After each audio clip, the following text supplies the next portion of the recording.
சிலுவையிலே பாடுபட்டு மரித்து அவர் நிறைவேற்றின அந்த வெளியேறப்பட்ட ரட்சிப்பை கொடுக்கிற சாட்சி. இயேசுவானவர் யார் என்றால் பிதாவுடைய குமாரன். தாசன் என்கிற வார்த்தையை நம்ம அவர் நிரபராதி தெரிந்து அவரை குற்றவாளியாக்கின கள்ளன் யார்? ஆண்டவர் சொன்னார். அநேக வாக்குத்தத்தங்களை செருபாபேலுக்கு ஆண்டவர் கொடுத்து உற்சாகப்படுத்தி ஊக்கப்படுத்தி ஆலயத்தை போய் கட்டுங்கப்பா. கர்த்தருடைய நாமத்திற்கு மகிமை உண்டாவதாக. தேவன் நம்மை அதிசயமாக நடத்துகிறவர். ஆகவே நாம் கலங்கிடவே வேண்டாம். அவர் நம்மை கரம் பிடித்து கடைசி வரை நடத்துவார். கர்த்தருடைய பெரிய கிருபையினாலே லவோதிக்கேயாவுக்கு கிறிஸ்துவின் அன்பு கடிதம், கிரைஸ்ட்ஸ் லவ் லெட்டர் டு லவோடிசியா என்ற தலைப்பின் கீழே நாம் படித்து கொண்டு வருகிறோம். 7ஆம் சபையான லவோதிக்கேயாவை குறித்து நாம் படிக்கிறோம். முதல் பாகத்தில் கனிகள் இல்லை வெறும் இலைகளே என்ற செய்தியில் வேஷம் போட்ட அத்தி மரம் ஒன்று கனிகள் இல்லாத வெற்று மரமாய் நின்று யூத ஜனத்தின் அவல நிலையை படம் பிடித்து காட்டுகிறது என்று படித்தோம். இது முதல் பாகத்தில். 2வது பாகத்தில் போன வாரம் நோய் நாடி நோய் முதல் நாடி என்ற செய்தியிலே லவோதிக்கேயா என்ற பட்டணத்தில் செல்வ செழிப்பு மிகுந்து இருந்தது. ஆனாலும் அன்றாட வாழ்வுக்கு ஆதாரமான தண்ணீர் அங்கே குறையப்பட்டிருந்தது என்று படித்தோம். அதோடு சேர்த்து மேலும் 5 அம்ச குறைபாடுகளையும், நிர்பாக்கியம் உள்ளவன், பரிதபிக்கப்படத்தக்கவன், தரித்திரன், குருடன், நிர்வாணி என்றெல்லாம் என்ன செய்தோம், நாம் படித்தோம். இன்றைக்கு நம்ம என்ன படிக்க போகிறோம் அப்படின்னா, 3வது வாரமாக 3வது பாகமாக ஆத்தும புற்றுநோய் என்று படிக்க போகிறோம். சோல் கேன்சர், சோல் கேன்சர், ஆத்தும புற்றுநோய். 7 சபைகளையும் வரிசையாக நாம் உற்று ஆராய்ந்து பார்த்தால், பைபிளை திருப்பிக்கங்க, வெளிப்படுத்தல் 2வது அதிகாரம் 3ஆம் அதிகாரம் 2 அதிகாரத்தையும் நம்முடைய கண் பார்வையிலேயே வைத்துக் கொள்ளுவோம். ஒவ்வொரு சபையாக நாம் உற்று நோக்கினால் ஒவ்வொரு சபைக்குமே வெவ்வேறு விதமான எதிராளிகள், எதிரடை சூழ்நிலைகள் இருந்ததாக நாம் காண முடியும். இப்போ உதாரணமாக முதல் சபையில் பாருங்கள், எபேசு சபையில் வெளிப்படுத்தல் 2ஆம் அதிகாரம் நீங்கள் 2ஆம் வசனம் 6ஆம் வசனம் படிச்சிங்கன்னா அங்கே இருந்த எதிரிகள் அப்போஸ்தலர் அல்லாதவர்கள் தங்களை அப்போஸ்தலர் என்று சொல்லுகிற ஒரு கூட்டம். 6ஆம் வசனத்தில் நிக்கோலாய் மதஸ்தர் அப்படின்னு படிக்கிறோம். இது எபேசு சபையில். ஸ்மிர்னா சபையில் 2ஆம் அதிகாரம் 9 மற்றும் 10ஆம் வசனங்கள் பாருங்க. யூதர் என்று சொல்லியும் யூதராய் இராத சாத்தானுடைய கூட்டம் அப்படின்னு படிக்கிறோம். சரிங்களா? 2:9 10ஆம் வசனம் பாருங்க. 10 நாள் உபத்திரவப்படுவீர்கள். 10 வருஷம் உபத்திரவம் ஸ்மிர்னா சபையின் காலகட்டத்தில், எதிரடையான சூழ்நிலை. சரிங்களா? இது 2வது சபை. 3வது சபை பெர்கமு சபைக்கு வந்தால் 2ஆம் அதிகாரம் 14 15ஆம் வசனங்கள் பாருங்க. பிலேயாமுடைய போதகம் மட்டுமல்ல, நிக்கோலாய் மதஸ்தருடைய போதகம் அப்படின்னு பார்க்குறோம். சரிங்களா? இந்த சூழ்நிலை எங்கே? 3வது சபையில், பெர்கமு சபையில். அது மட்டும் இல்லை, இந்த 3வது சபை எங்கே இருந்துச்சான்? 13ஆம் வசனம் பாருங்க. உன் கிரியைகளையும் சாத்தானுடைய சிங்காசனம் இருக்கிற இடத்தில் நீ குடியிருக்கிறதையும், சாத்தான் குடிகொண்டிருக்கிற இடத்துல உங்களுக்குள்ளே எனக்கு உண்மையுள்ள சாட்சியான அந்திப்பா என்பவன் கொல்லப்பட்ட நாட்களிலும். பார்த்தீங்களா? அப்போ ஒரு எதிரடையான சூழ்நிலை பெர்கமு சபையின் காலத்தில்.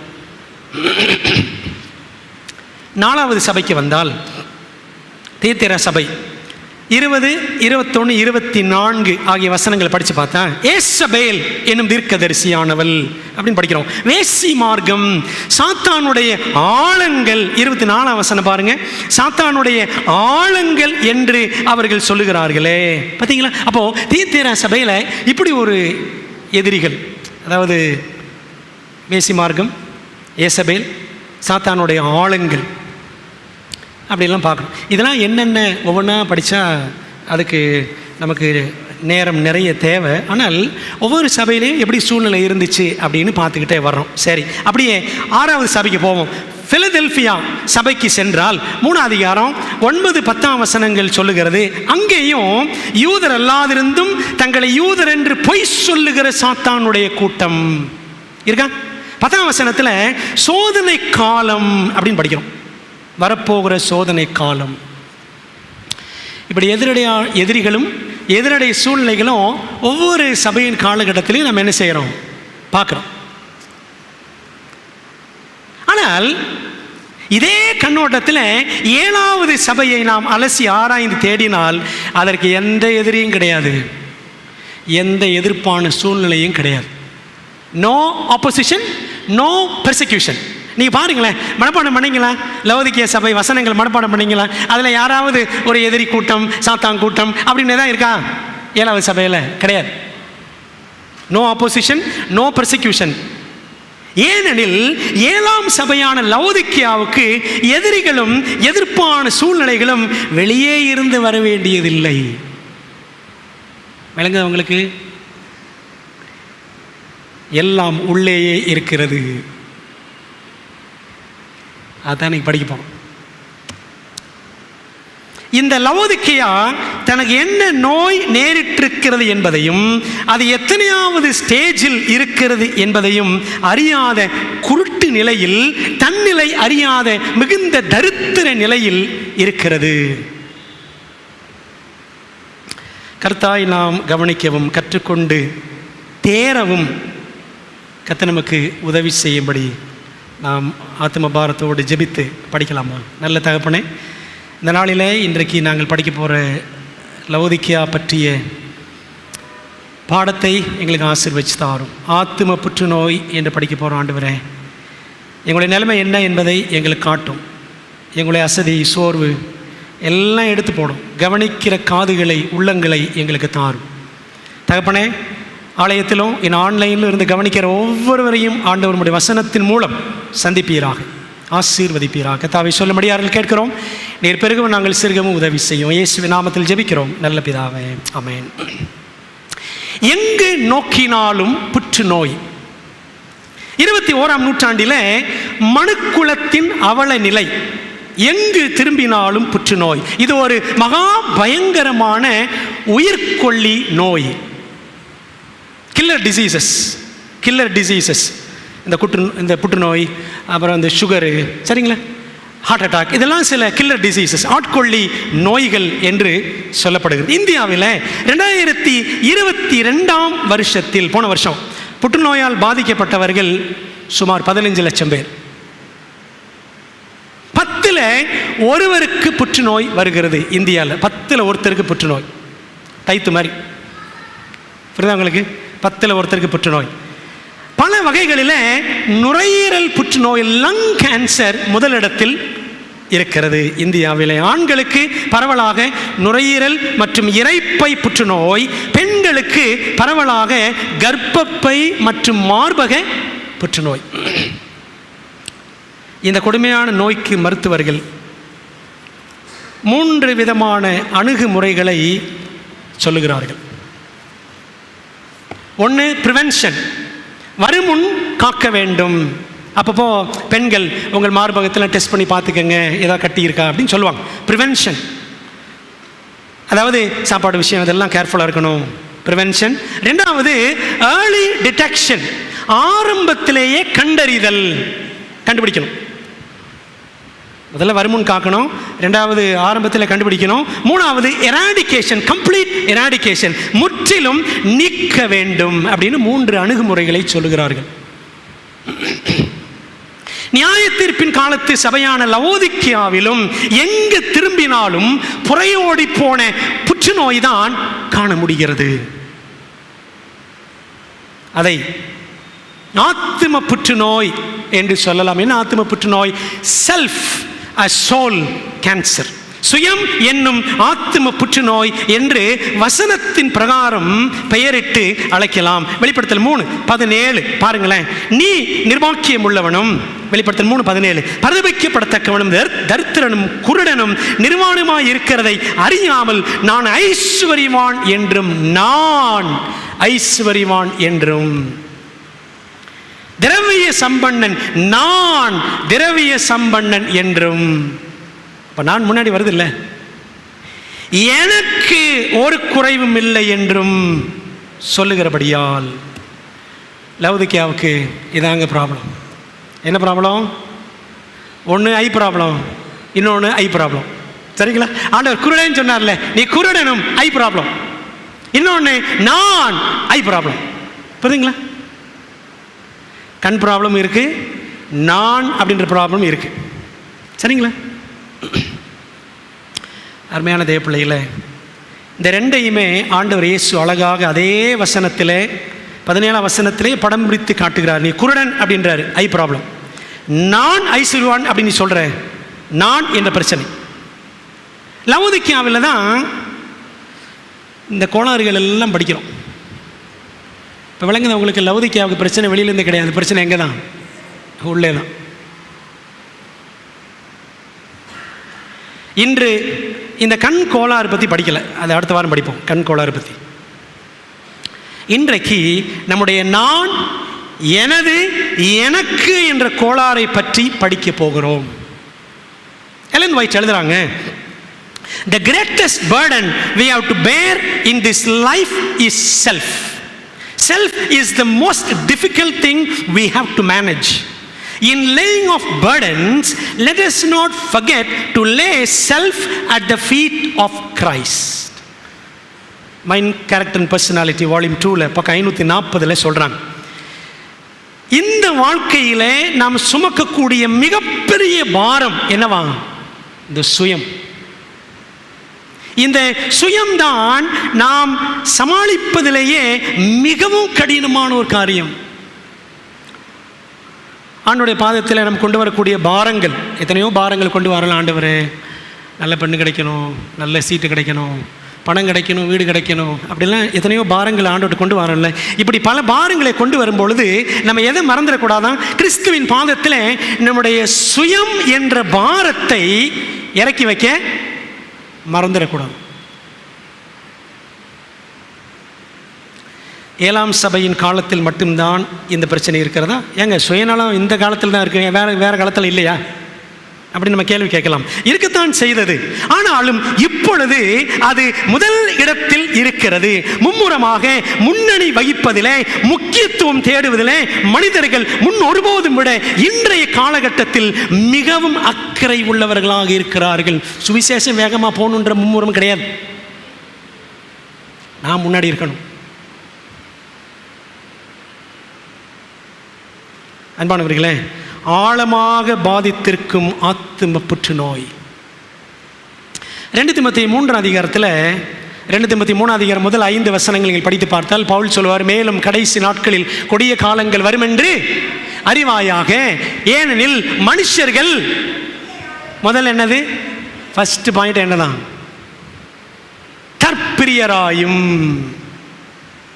19 வகையான மனிதர்களை பவுல் அங்கே சுட்டி காட்டுகிறார். அந்த 19ல் அவர் காட்டக்கூடிய முதல் வகையரா யார் தெரியுமா? தற்பிரியராயும். For men shall be lovers of their own selves. தற்பிரியராயும். லூசிஃபர் தான் இந்த முதல் வகையராவுக்கு முன்னோடியாக விளங்கினான், அப்படிதானே?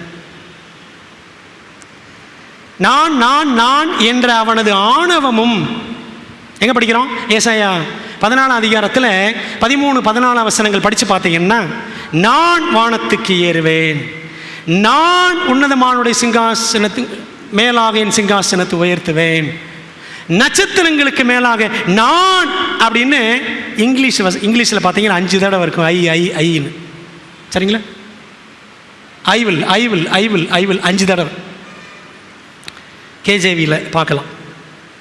பிரியமான தேவ பிள்ளைகளே, இந்த லூசிஃபர் அப்படியே அதே பிரச்சனை எங்கே இருக்கு?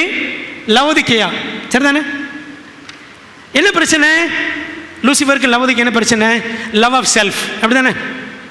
தற்பிரியம், அப்புறம் லூக்குவம். சரிதானே?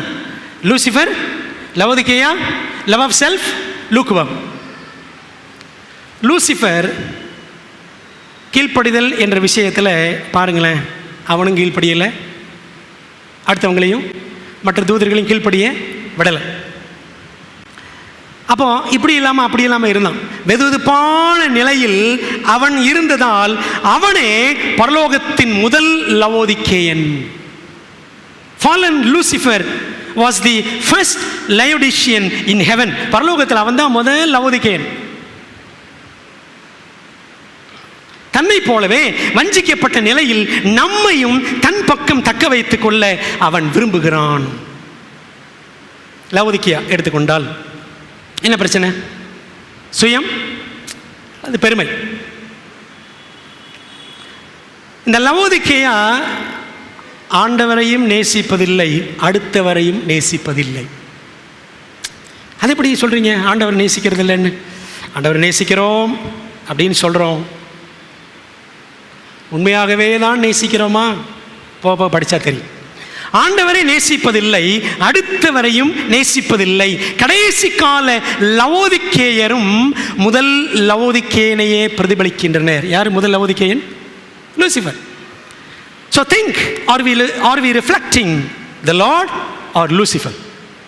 கர்த்தரையா அல்லது லூசிஃபரையா, லவோதிக்கேயா யாரை பிரதிபலிக்கிறது என்று யோசிக்கணும்.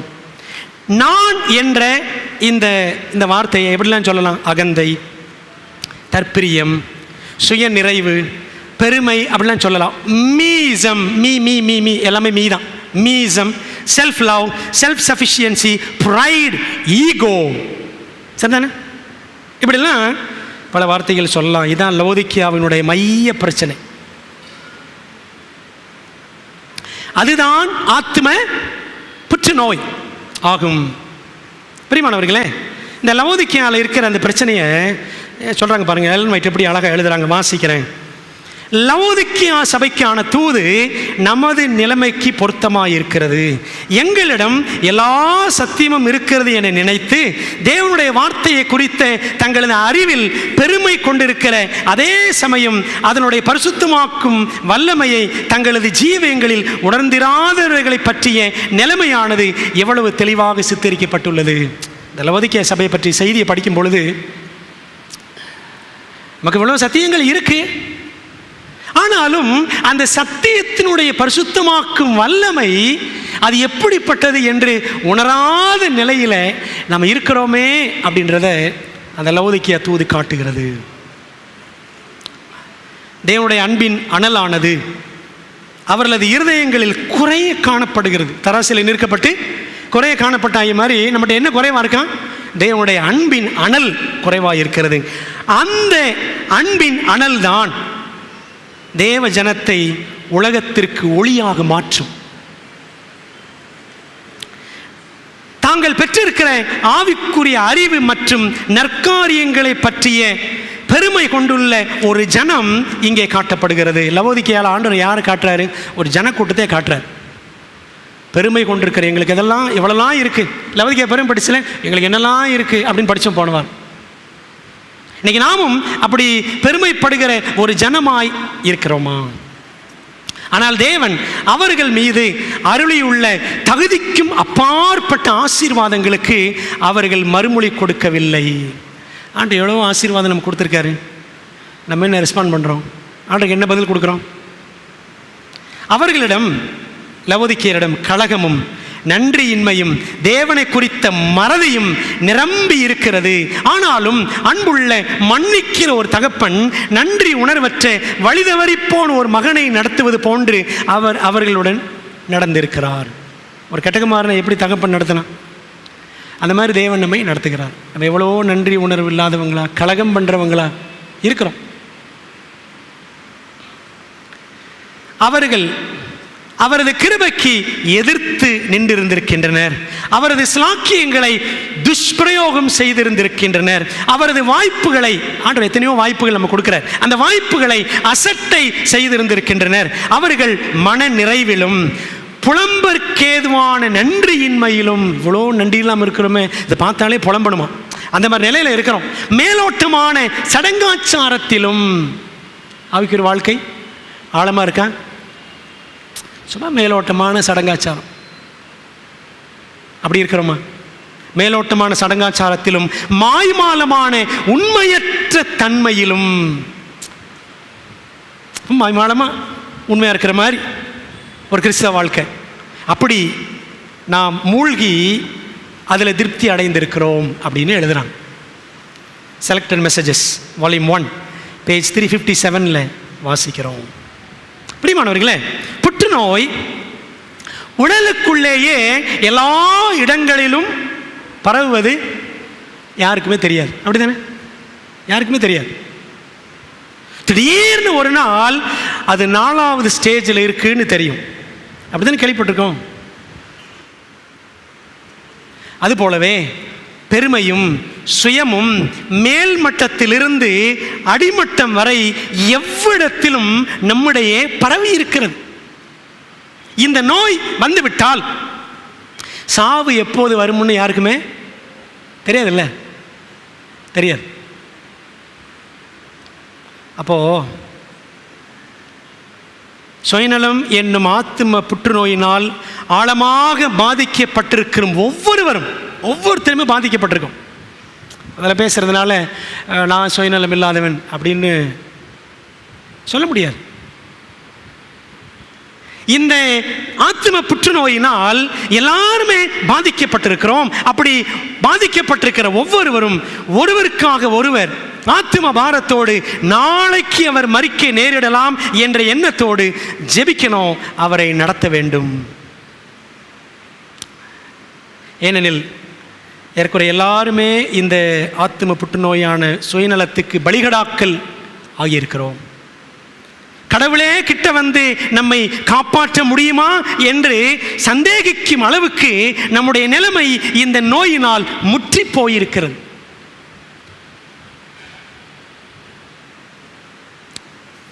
அப்ப கேள்வி, இந்த சுயநலம் பெருமை என்ற ஆத்தும புற்றுநோய் எப்படி வருகிறது?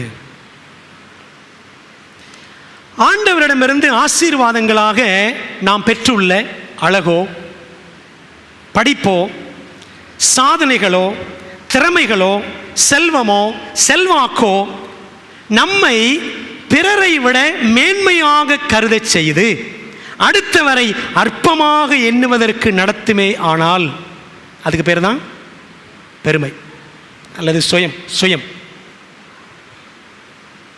இந்த பெருமை வந்துச்சுன்னா பாருங்களேன், இந்த சுயம் வந்துருச்சுன்னா நான் யார், என்கிட்ட இருக்கிறது என்ன, என் செல்வாக்கு என்ன, என்னால் என்னெல்லாம் செய்ய முடியும்னு உனக்கு தெரியுமா, என் பேக்ரவுண்டு உனக்கு தெரியுமா, எனது பதவியின் மேன்மை என்ன என்பதை குறித்தெல்லாம் ஒருவர் பெருமை பாராட்ட முடியும். நாம் ஆணவக்காரராக அல்லது அகந்தை உள்ளவராக இருப்பதற்கு அழகு, ஆஸ்தி, அதிகாரம், அறிவு மற்றும் திறமைகள் படைத்தவராகத்தான் இருக்க வேண்டும் என்ற அவசியம் கிடையாது. புரியுதா உங்களுக்கு? நம்ம பெருமைப்படுறதுக்கு, நம்ம சுயநலமாக இருக்கிறதுக்கு இந்த மாதிரி நல்ல வசதி வாய்ப்பு, காரு, பங்களா, வீடு வசதி, நல்லா படிச்சு இப்படிலாம் இருக்கணும். அதாவது பெருமைப்படுறதுக்கு PhD படிச்சிருக்கணும், டாக்டர் பட்டம் வாங்கியிருக்கணும், அப்படிலாம் கிடையாது.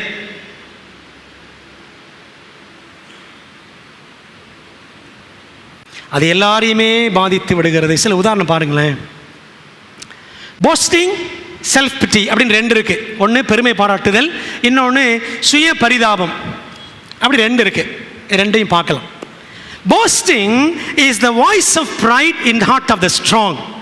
Self pity is the voice of pride in the heart of the week.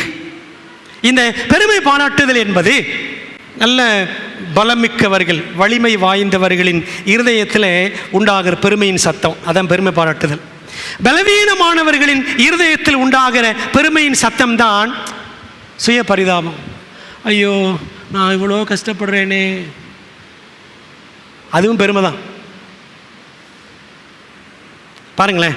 Posting sounds self sufficient, self PT sounds self sacrificing. இந்த பெருமை பாராட்டுதல் எப்படி இருக்குன்னா, எனக்கு என்ன குறை, எனக்கு எல்லாம் இருக்கு, செல்ஃப் சஃபிஷியன்ட். ஆனால் செல்ஃப் பிட்டி, நான் இவங்களுக்காக என்னெல்லாம் பண்ணியிருக்கிறேன். புரியுதா உங்களுக்கு? செல்ஃப் பிட்டி. சுயந்தியாகம் போல பேசும், தர்த்தியாகம் பண்ண மாதிரி பேசும். எது? இந்த சுய பரிதாபம். Boasting is the response of pride to success. Self-pity is the response of pride to suffering. இந்த பெருமை பாராட்டுதல் என்பது வெற்றிக்காக கொடுக்கப்படும் பெருமையின் மறுமொழி. வெற்றி பெற்றவங்க பாராட்டுகிற பெருமை, அதான் பெருமை பாராட்டுதல், போஸ்டிங். நான் எவ்வளோ கஷ்டப்பட்டேன், என்னெல்லாம் பாடுபட்டேன் தெரியுமா, நான் அப்படி பண்ணியிருக்கேன், இப்படி இவ்வளோ கஷ்டப்பட்டு இப்படி செஞ்சேன் அப்படி செஞ்சேன் அப்படின்னு சொல்லுவோம் பார்த்தீங்களா? இதுதான் செல்ஃப் பிட்டி, செல்ஃப் சீக்கிங் அட்டென்ஷன், தனக்கு நேராக கவனத்தை ஈர்ப்பது, அதாங்க சுய பரிதாபம். ஒன்று பெருமை பாராட்டுதல், இல்லாட்டி சுய பரிதாபம். இருக்கா? இந்த ரெண்டுமே ஒரு நாணயத்தின் ரெண்டு பக்கங்கள் போல, ஒரு நாணயத்திற்கு ரெண்டு பக்கங்கள் போல. அடுத்தவரை தடுத்து தான் மேலே வர முயலும் போது நாம் வேலை செய்கிற இடத்திலே பெருமை வந்து விடுகிறது. கணவன் மனைவி ஒருவருக்கொருவர் தங்கள் உரிமைகளை முதன்மைப்படுத்தி விட்டு கொடுக்காமல் போகும்போது குடும்ப வாழ்க்கையில் பெருமை வந்து விடுகிறது. பிள்ளைகள் ஸ்கூலில் தங்கள் நண்பர்கள் தோழிகளை பற்றி குறை கூறி தங்களை பெரிதாக நினைத்து கொள்ளும் போது பள்ளிக்கூடத்தில் கல்லூரியில் பெருமை வந்து விடுகிறது. என்னை பற்றி யாரும் எதுவுமே சொல்லிடக்கூடாது, ஆகவே நான் எதுவுமே செய்ய மாட்டேன், அல்லது எனக்கு அந்த தகுதியே கிடையாது அப்படின்னு சில நேரத்தில் சபையில் சொல்கிறோம் பார்த்தீங்களா? சொல்கிறோமே இல்லையா? அப்படி சொல்லும்போது திருச்சபைக்குள்ளும் பெருமை வந்து விடுகிறது. இது மனத்தாழ்மையா அல்லது மாயமான தாழ்மையா? யோசித்து பாருங்க. மனத்தாழ்மையா?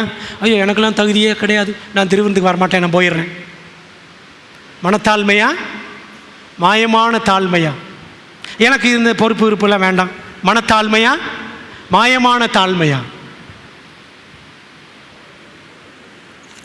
பிரியமான தேவப்பிள்ளைகளே, நாம் சிந்திக்க வேண்டும்.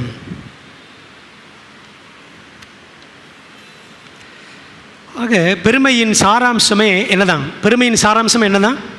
சுயம் என்பதுதான். லவோதிக்கேயால அதுதான் முக்கியமான பிரச்சனை.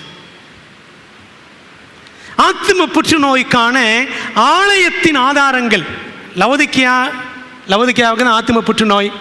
சபையை குறித்து ஆண்டவர் பேசுகிறாரு. அப்போது சபையில் அதுக்கான ஆதாரங்கள் இருக்கிறதா? சில நேரத்தில் பாருங்களேன், சபையில் என்னை யாருமே பாராட்டுறது இல்லையே, அவர்களை விட நான் எவ்வளோ பரவாயில்ல, அவங்கள விட நான் எவ்வளோ பரவாயில்ல, அவருக்கு தான் பாடம் நடத்த தெரியுமா, எங்களுக்கு தெரியாதா? இந்த மாதிரிலாம் நினைச்சிருக்கமா?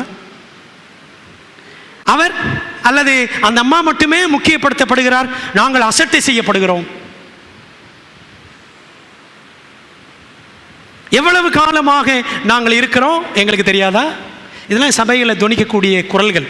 நாங்கள் எவ்வளோ காலம் இருக்கோம் எங்களுக்கு தெரியாதா? ஏதாவது ஒரு வேலை இருக்குது அப்படின்னா, ஐயா இந்த வேலை யார் செய்வான், குடுகுடுன்னு ஓடி போயிடுது. சர்ச் சம்பந்தமாக பேசுகிறேன், ஒரு காரியம் செய்யணும் அப்படின்னா இதெல்லாம் யார் செய்வா அப்படின்னு வெளியில் சொல்ல மாட்டோம், போயிடும். இது போன்ற குரல்கள் ஒருவேளை வெளிப்படையாகவோ அல்லது மனசுக்குள்ளேயோ ஆராதனையின் போதே ஓடுகின்றனவா உள்ளத்தில்? யோசித்து பாருங்க. அப்படியானால் கேன்சர் கிருமிகள் பலமாக வேலை செய்கின்றன என்று பொருள். புரியுதா உங்களுக்கு? ஒருவரிடம் மன்னிப்பு கேட்கவோ மன்னிப்பதற்கு ஒருவரால் இறங்கி வரவோ முடியவில்லை என்றால் கேன்சர் முற்றி போய்விட்டது என்று பொருள். விளங்க உங்களுக்கு? கிறிஸ்தவமே என்ன? மன்னிப்பு தான். அடுத்தானே கிறிஸ்துவ நமக்காக ரத்தம் சிந்தினார், மன்னிப்பு கொடுத்தாரு. ஆனால் ஒருத்தர் மன்னிக்க முடியல. ஒருத்தர் மன்னிக்கிறதுக்கு இறங்கி வராருந்தா கூட இறங்க முடியல அப்படின்னா ஸ்டேஜ் கொஞ்சம் செகண்ட் ஸ்டேஜ் தேர்ட் ஸ்டேஜ் மாறுதுன்னு அர்த்தம்.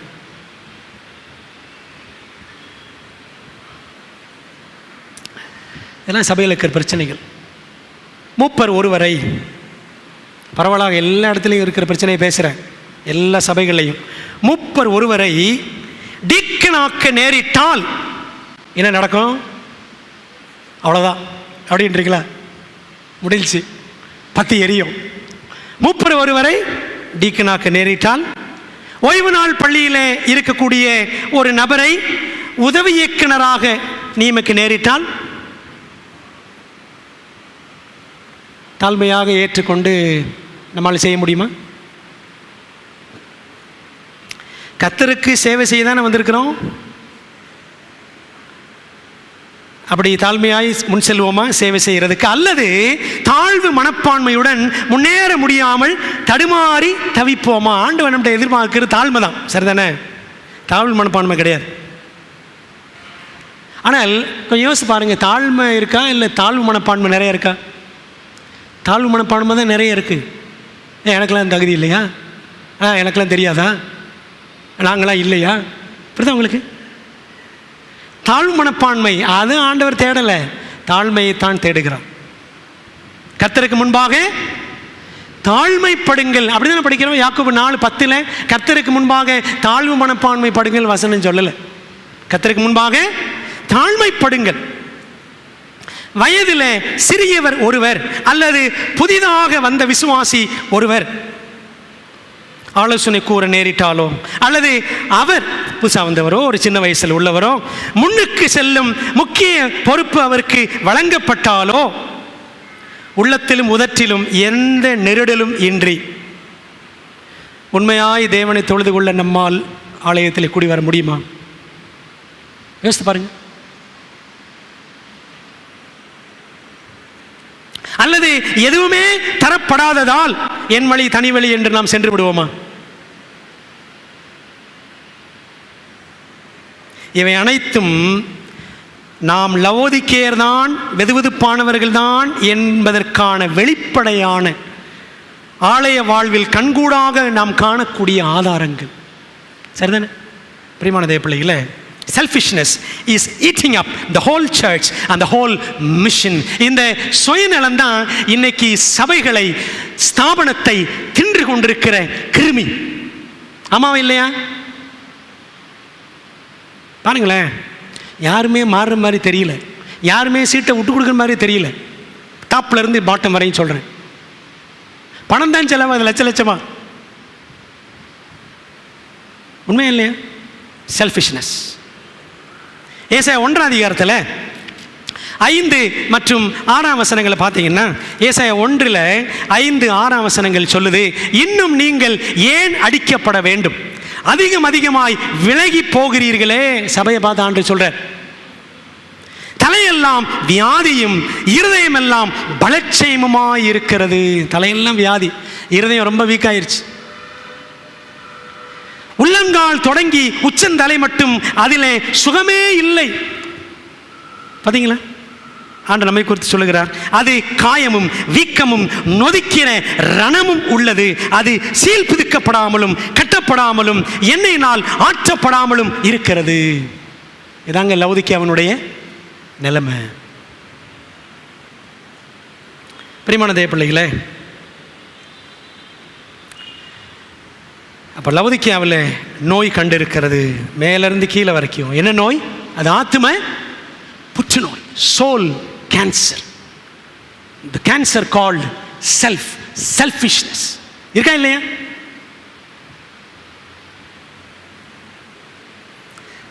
பிணியால், இந்த வியாதியால் பீடிக்கப்பட்டிருப்பதற்கான பிரதான காரணம், முக்கியமான காரணம் என்ன? இந்த லவோதிக்கேயாவுக்குள்ளே படிச்சு பாருங்களேன். லவோதிக்கேயா பட்டணத்தில் காணப்பட்ட நிலைமைதான் சபையிலும் காணப்பட்டது. அப்படி தானே? அந்த ஊரில் என்ன பிரச்சனையோ லவோதிக்கேயாவில் அதே பிரச்சனை தான் சர்ச்சுக்குள்ளேயும். The church condition is the reflection of the city condition. சரிதானே? சிட்டி எப்படி இருந்துச்சோ அதே மாதிரி தான் சர்ச் இருந்துச்சு. சரிதானே? அதான் படித்தோம். இப்போ பாருங்களேன், உலகம் எப்படி இருக்கோ அது மாதிரி தான் யார் இருக்கிறோம்? அது மாதிரி தான் நாமும் இருக்கிறோம். ஆமாம் இல்லையா? உலகத்தின் நிலைமைதான் சபைக்குள்ளேயும் காணப்படுகிறது. சுயநலமும் ஆணவமும் அகந்தையும் நம்மிடமல்லவா அதிகமாக காணப்படுகிறது. இதற்கான பிரதான காரணம் என்னவென்றால், லவோதிக்கேயாவுக்கு என்ன ரீசன் அப்படின்னா, கிறிஸ்து உள்ளே இல்லை, நாம் கிறிஸ்துவுக்குள்ளேயும் இல்லை. உங்களுக்கு படிக்கிற வெளிப்படுத்த 3 விடுதல் படிக்கலாம். இதோ வாசல் படியிலே நிற்கிறேன் அப்படின்னு ஆண்டு சொல்றார். நான் வெளியில் நிற்கிறேன்றார். லவோதிக்கேயா சபையின் காலகட்டத்தில் கிறிஸ்து எங்கே இருக்கிறாராம்? அவர் வெளியில் இருக்கிறார்.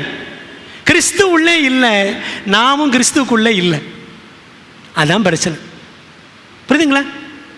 பைபிள் படிக்கிறோம், ஜெபம் பண்ணத்தான் செய்கிறோம், தசமங்கள் கொடுக்கத்தான் செய்கிறோம், ஏதோ நம்மளால் தெரிஞ்ச ஏதோ ஏப்ப சாப்ப ஊழியம் செய்ய தான் செய்கிறோம். சரிதானே?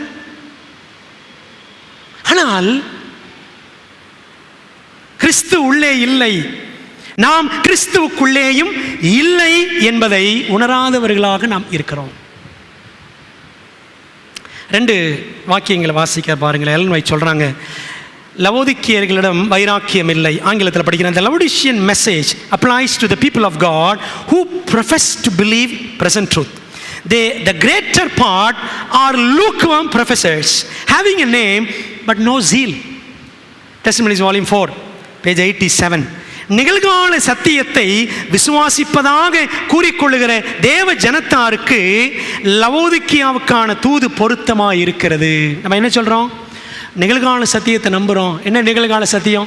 இயேசு கிறிஸ்து இப்போ மகாபரிசுத்தலத்தில் இருக்கிறாரு, நியாய தீர்ப்பு நடக்குது, ஆசிரியர் கூடாரம், 2ஆம் வருகை, அப்புறம் என்னெல்லாம் சொல்கிறோம், முத்துவது, எல்லாம் நிகழ்கால சத்தியம். இதெல்லாம் விசுவாசிப்பதாக சொல்லுகிற தேவ ஜனத்தாருக்குத்தான் எது பொருத்தமாக இருக்குது? இந்த லவோதிக்கேயா தூது. இந்த சபையில் பாருங்களேன், அதில் பெரும் பகுதியினர் வெறும் பேரை மட்டுமே கொண்டிருந்து, வெறும் பேர், கிறிஸ்தவர்கள், அட்வென்டிஸ்டுகள், வெறும் பேரை மட்டுமே கொண்டிருந்து வைராக்கியமே இல்லாத வெதுவெதுப்பான அறிக்கையாளர்களாக இருக்கின்றனர். லூக்வார்ம் ப்ரொஃபசர்ஸ். ப்ரொஃபஸர்னா யாரு? பேசிக்கிட்டே இருப்பார், அப்படித்தானே? பேராசிரியர். அப்போ அதே மாதிரி இந்த லவோதிக்கேயால இருக்கிறவங்களும் சும்மா சொல்லிக்குவாங்க. The greater part are lukewarm professors having a name but no zeal. என்ன கிடையாது? வைராக்கியமே கிடையாது. என்ன வைராக்கியம் வச்சிருக்கிறோம்? ஓய்வு நாளை கடைபிடிக்கிறதுக்கு என்ன வைராக்கியம் இருக்கு? நகை நட்டு விஷயத்தில் என்ன வைராக்கியம் இருக்கு? விட்டு கொடுக்கறதுல என்ன வைராக்கியம் இருக்கு? தாழ்மையில்.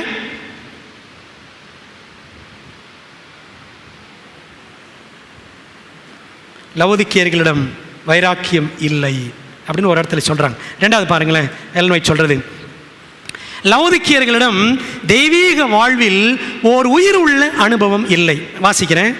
I was shown that many are flattering themselves that they are good Christians who have not a ray of light from Jesus.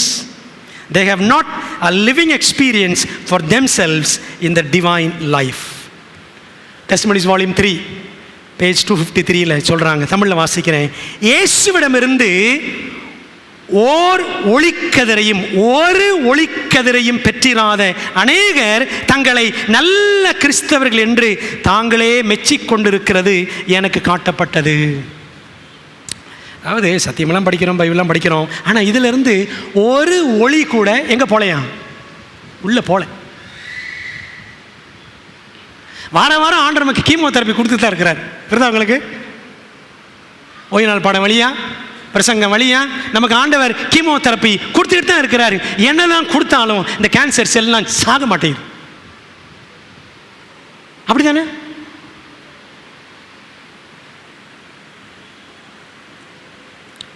இயேசுவிடமிருந்து ஒரு ஒளிக்கதிரையும் பெற்றிராத அநேகர் தங்களை நல்ல கிறிஸ்தவர்கள் என்று தாங்களே மெச்சிக்கொண்டிருக்கிறது எனக்கு காட்டப்பட்டது. we are thinking we are good Christians. நல்ல கிறிஸ்தவங்க நம்ம எல்லாரும் நினைச்சுக்கிட்டு இருக்கிறோம். தெய்வீக வாழ்வில்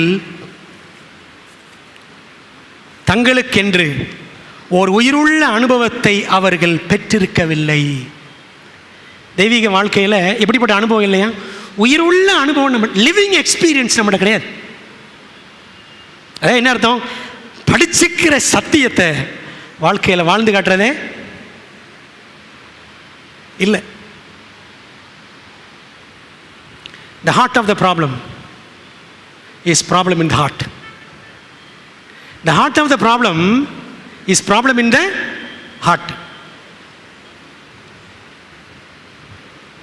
பிரச்சனையின் இருதயம் என்ன?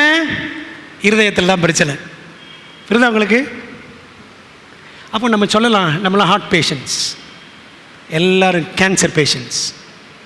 ஸ்பிரிச்சுவலி, ஆவிக்குறி ரீதியாக நாம் இருதய பிரச்சனை உள்ளவர்களாக, நான் இருதய பிரச்சனை தானே, இது எல்லா இடத்துலையும் பரவி கிடக்கு. புற்றுநோய் தானே, இதான் நம்முடைய பிரச்சனையாக இருக்கிறது அப்படின்னு தேவன் அழகாக காட்டுகிறார். இப்போ என்ன இல்லை, வைராக்கியமும் கிடையாது, தெய்வீக வாழ்க்கையில் உயிருள்ள அனுபவமும் கிடையாது. ஆனால் சொல்லிக்கிறோம், நினச்சிக்கிறோம் நம்மளாம் நல்ல கிறிஸ்தவர்கள், காலங்காலமாக இருக்கிறோம்.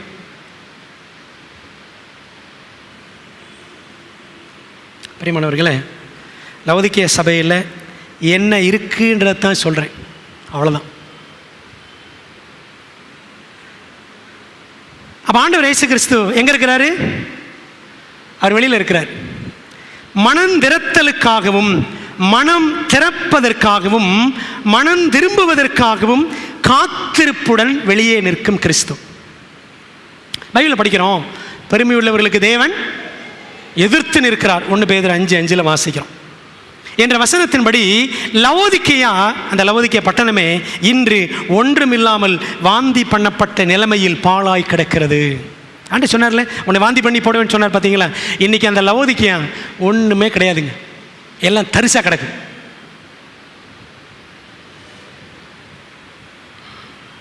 அதே நிலைமை நமக்கும் ஏற்பட்டு விடக்கூடாது என்பதற்காகவே வெளியே தள்ளப்பட்டுள்ள கிறிஸ்து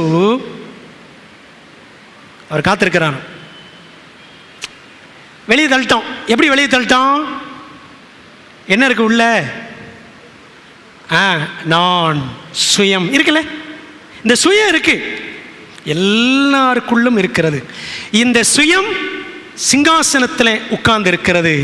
கிறிஸ்து கேட்டுக்கு வெளியில் நிற்கிறாரு. அவர் வெளியில் தள்ளி விட்டுட்டோம். ஈகோ, ஈகோனா என்ன சொல்லுவாங்களே, ஈகோனா இஜிஓ, எட்ஜிங் காட் அவுட். அதான் நம்ம பிரச்சனை, சரிங்களா? லவோதிக்கேயாவை சிம்பிளாக சொன்னால் ஈகோ, எட்ஜிங் காட் அவுட், தேவனை வெளியே தள்ளி விடுவது தான் ஈகோ. ஏன் வெளியே தள்ளுறோம்? உள்ள நான் இருக்கிறேன். சுயம், பெருமை, ஆணவம், அகங்காரம், அகந்த இருமாப்பு இருக்கிறது. ஆகவே இப்படி வெளியே நிற்கிற கிறிஸ்து நாம் மனம் திறக்க வேண்டும். அதான் வாசல் படியில் நின்று கதவை தட்டுகிறேன், இருதய கதவை அவர் தட்டுகிறார். நாம் மனம் திறக்க வேண்டும் என்பதற்காக காத்து நிற்கிறார். ஜாக்கிரதையாய் நாம் மனம் திரும்ப வேண்டும் என்று நம்மை குறித்து கருத்துடனே கவலை கொள்கிறார். நீங்கள் நல்லா பாருங்க, 7 சபைகள்லையும் இந்த ஒரு சபைக்கு மட்டும்தான் ஆண்டவர் என்ன சொல்லிக்க தெரியுமா? ஜாக்கிரதையாயிருந்து மனம் திரும்பு. வேற சர்ச்சுக்கெல்லாம் சொல்லலை. Be jealous and ரிபென்ட்.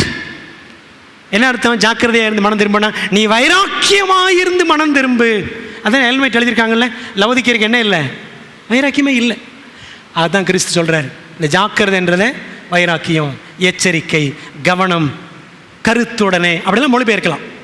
ஜாக்கிரதையாக இருந்து மனம் திரும்பினா வைராக்கியமாக இருந்து மனம் திரும்பு என்று அவர் கூறுகிறார். பிரியமான தேவ பிள்ளைகளே, அப்போ என்ன ஆகும்? மனம் திரும்பாத பட்சத்தில் இந்த லவோதிக்கேயா பாருங்க, வெளியில் போய் முத்துவதை சொல்லணும், அதை சொல்லணும், இதை சொல்லணும், ஓய்வு நாள் தான், 7ஆம் நாள் தான், இதெல்லாம் இருக்கட்டும். முதல்ல இந்த லவோதிக்கேயா தூது எங்கே வேலை செய்யணும்? எனக்குள்ள வேலை செய்யணும். இந்த லவோதிக்கேயா தூது இதை கேட்டு நாம் மனம் திரும்பி இதை படித்து உணர்ந்து ஆவியானவருக்கு இடம் கொடுத்து நாம் சீர்பட்டால் தான் முத்திரையை பெற முடியும். சரிதானே? முத்திரையை பெற முடியும். மனம் திரும்பாத பட்சத்தில் முத்திரையும் நாம் பெற முடியாது, முடிவு ஊழியத்தில் பங்கு பெறவும் முடியாது. மாறாக நாம் அசைக்கப்படுவோம், அகற்றப்படுவோம். will be shaken and thrown out. உன்னை வாந்தி பண்ணி, இந்த வாந்தி பண்ணும்போது பாருங்களேன், வாந்தி பண்ணும்போது என்ன ஆகும்? உடம்பெல்லாம் என்ன ஆயிரும்? அப்படி ஷேக் ஆகும். எப்படி தானே? அப்படியே நெஞ்சு கிஞ்செல்லாம் வலிக்கும். வாந்தி பண்ணி போடுவோன்னு யார் சொல்கிறா? கிறிஸ்து சொல்கிறார். There will be a shaking in the church. திருச்சபையில் ஒரு அசைக்கப்படுதல், ஒரு சலிக்கப்படுதல், புடைக்கப்படுதல் உண்டாகும். ஆண்டவர் எல்லாத்தையும் தனித்தனியாக பிரிச்சிருவார். மனம் திரும்பாத பட்சத்தில் ஆண்டவர் நிச்சயமாறான் எல்லாத்தையும் பிரிச்சிருவார். அசைக்கப்படுவோம், அகற்றப்படுவோம். நான் வாந்தி பண்ணி போடப்படாதிருக்க வேண்டும் என்றால் என்ன செய்யணும் தெரியுமா? ஜெயங்கொள்ள வேண்டும். நாம் ஜெயங்கொள்ளுகிறவர்களாக மாறணும். அதான் ஆண்டவர் சொல்றார், ஜெயங்கொள்ளுகிற எவனோ உன்னை நான் வாந்தி பண்ணி போடக்கூடாதுன்னு விரும்புகிறாயா? லவோதிக்கேயனே, நீ என்ன செய்ய? நீ ஜெயிக்கணும் அப்படின்றார் ஆண்டவர். என்ன ஜெயிக்கணும்? வாசிக்கிறேன். பரம தரிசனங்களில் ஒரு அழகான வாக்கியம். The final call out of Babylon will be given by those who obtain the victory over every besetment, over pride, selfishness, love of the world, and over every wrong word and action. We should therefore be drawing nearer and nearer to the Lord and be earnestly seeking that preparation necessary to enable us to stand in the battle in the day of the Lord. Early Writings, page 71. என்ன சொல்கிறாங்க? கடைசி காலத்தில் அவளை விட்டு வெளியே வா என்று பாபிலோனை விட்டு வெளியே கடைசி அழைப்பை கொடுக்கிறவர்கள் அவங்க எப்படி இருப்பாங்களாம்? ஒவ்வொரு பாவத்தின் மீதும், பெருமையின் மீதும், சுயநலத்தின் மீதும், உலக பிரியத்தின் மீதும், உலக ஆசையின் மீதும், ஒவ்வொரு தவறான வார்த்தை செயலின் மீதும் அவர்கள் வெற்றி பெறுவார்கள். சர்வசாதாரணமாக சண்டையை போட்டுருவோம் ரோட்டில், போகிற வர்ற இடங்களில் வாயில் கெட்ட வார்த்தை சரளமாக வந்துடுது. எப்போ பார்த்தாலும் குறை பேசுறது. நம்மகிட்ட இருக்க அந்த பிரச்சனை, எல்லார்ட்டையும் குறைகள் பேசுறது. இது நம்முடைய வாழ்க்கையிலே, ஆத்மாவிலே புறையோடி போயிருக்கிற புற்றுநோய் என்பது நமக்கு தெரியல. அதை ஆண்டு சொல்லாரு, அறியாமல் இருக்கிறபடியால். எப்படி இருக்கு லவோதிக்கேயா? எனக்கு ஒரு குறை இல்லை என்று சொல்லுகிறபடியால், நீ கூட நிர்வாணி என்று அறியாதபடியால். புற்றுநோய் இருக்கிறவனுக்கு புற்றுநோய் இருக்குன்னு தெரியாது, தெரிஞ்சாலும் சொல்ல மாட்டான். பார்த்துருக்கீங்களா? தெரிஞ்சாவோட சொல்ல மாட்டாங்க. ஏன்னா இட்ஸ் எ ஸ்டிக்மா. அது ஒரு கெட்ட அபிப்பிராயத்தை உண்டாக்கும். அதே தாங்க நம்ம பிரச்சனை. அதுதான் ஆவிக்கு ரீதியாக நம்முடைய பிரச்சனை அதுதான். அப்போ இதெல்லாம் ஜெயிக்கணும். ஆகையால் நாம் கர்த்தரிடத்தில் அதிகமாக கிட்டி சேர்ந்து கர்த்தருடைய யுத்தத்தின் மகா நாளிலே நிற்பதற்கு நாம் தகுதி அடையும்படி செய்ய வேண்டிய ஆயத்தத்தை ஊக்கமாக செய்ய வேண்டும் அப்படின்னு சொல்றாங்க. புரியுதுங்களா? எப்போ வாழ்க்கை முடியும்? செத்து போயிட்டேன்னா என் கிருபையின் காலம் முடிஞ்சு போச்சு, அவ்வளோதானே. நான் செத்து போயிட்டேன்னா என் கிருபையின் காலம் முடிஞ்சு போச்சு. புற்றுநோயை வந்தவன் எப்போ சாவான்னு தெரியாது, சரிதானே? அதே போல தான் நாம் எந்த நேரம் மரிப்போம் அப்படின்னு தெரியாது. எனக்கான கிருபையின் காலம் எப்போ முடியும் தெரியாது. அடுத்த வாரம் சர்ச்சுக்கு வருவான்னு எனக்கு தெரியாது. இதான் நம்முடைய நிலைமை. அப்போ எவ்வளோ ஆயத்தங்கள் செய்யணும். இன்னொரு வாக்கியம், கடைசி வாக்கியம் வாசித்து முடிச்சிடுறேன். டிசரவேஜஸ், பேஜ் 250. இவங்களின் வாஞ்சையில் எல்மை சொல்கிறாங்க, ரொம்ப அழகான ஒரு வாக்கியம்.